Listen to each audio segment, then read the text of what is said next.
Greetings viewers, Eric the Car Guy, also known as ETCG1, when posting videos to this channel. And on this channel, yes, this channel, I start things off with, hey, if it is your birthday, I want to wish you a very special happy birthday. Please enjoy this digital cake. This is not the kind of video that I like to make, but it's something that I feel I have to make, because I come to you today with a heavy heart, because I want to talk about the time I met Jessi Combs.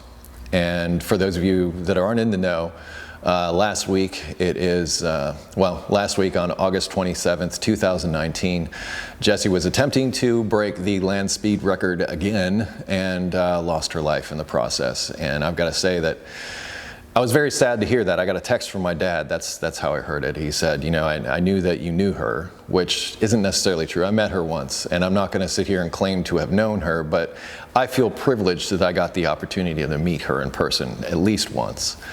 It was at SEMA, I believe it was 2016, where I was just getting off the stage doing something, and then she was about to come on and do something, and I turned around and she was there. And I was like, holy crap, you're Jessi Combs. She's like, yeah, I know. I mean, just like that. And you know, there are a few people that I meet, and I was starstruck with her, and for a number of reasons. Because personally, I've been a wannabe fabricator now for a couple of years, and I've tried to, you know, I've built the Fairmont and now the truck. And I admire people like Jessi who have the ability to just think it and build it, and there it is. And not only that, but I mean, what she does with motorsport. And I've been following her on social media. You know, her Twitter and her Instagram are all very inspirational. I mean, the information she always shared was positive. She always talked about overcoming fears. That was like a really big thing with her. And at the time I met her, like I said, it was rather brief, it was 10 minutes at most, but one of the things that I shared with her was that I was teaching my daughter to weld, and my daughter really enjoyed it and really got into it, and I thought that she, of all people, would appreciate that. And the look on her face when I was showing her the picture of my daughter doing the welding, it said everything to me. She didn't have to say the words. I knew that she appreciated that. She appreciated that, well, let's face it, I mean, in this automotive world, it's gotten better. It's definitely gotten a lot better, but definitely during my course coming up, I mean, women weren't necessarily welcome or even considered in this field. And I'm sure that things were difficult for Jessi and other women in the field as a result. But what I'd always thought in the back of my mind after that day was, you know what, wouldn't it be great if I could bring my daughter to meet Jessi one day? And that's what was in my head. I was like, you know what, you know, because I'm telling my daughter this at the time, I want you to meet this girl. She's totally awesome. She does these wonderful things. You know, she can really teach you how to weld. And that's what was in my mind. I mean, this girl can teach you how to weld. Dad is just showing you, you know, how the machine works, but Jessi can show you how to really make it do stuff. And I'm really sad I never got the opportunity to do that. But you know, this happens, and I've got to say this, from what I do know of Jessi through her social media and that one brief meeting, is that I don't think she'd want us to be sad.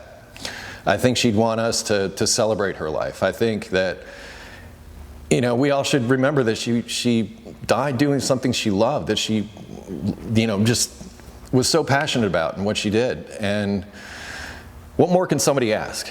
You know, and honestly, you know, there are very few certainties in life, but one of those certainties is that one day we're no longer going to be here, and we can't really choose how that's going to happen. But personally, I've always been in the opinion I'd like to get flipped off like a light switch. I don't want to spend weeks in a hospital, you know, waiting to die.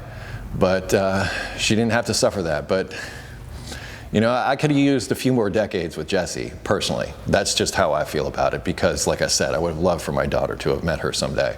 But the work that she's done is still out there, and I know that she will be remembered fondly by everybody that knew her. I do know people that have known her, and I've never heard anybody say anything disparaging about her whatsoever. Nothing but glowing reviews of her character and the kind of person that she was. A true inspiration and a true hero to many.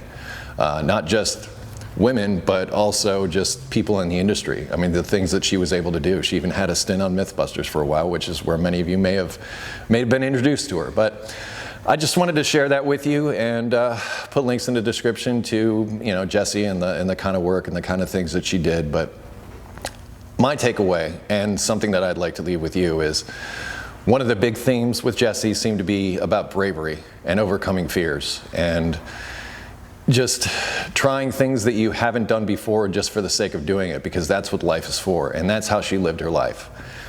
And I think that's the takeaway from what we get from somebody like Jessi, is we get to walk away with that inspiration. And since she passed, I've been thinking about that. I've been thinking about, how I can make my life better by being a little more brave.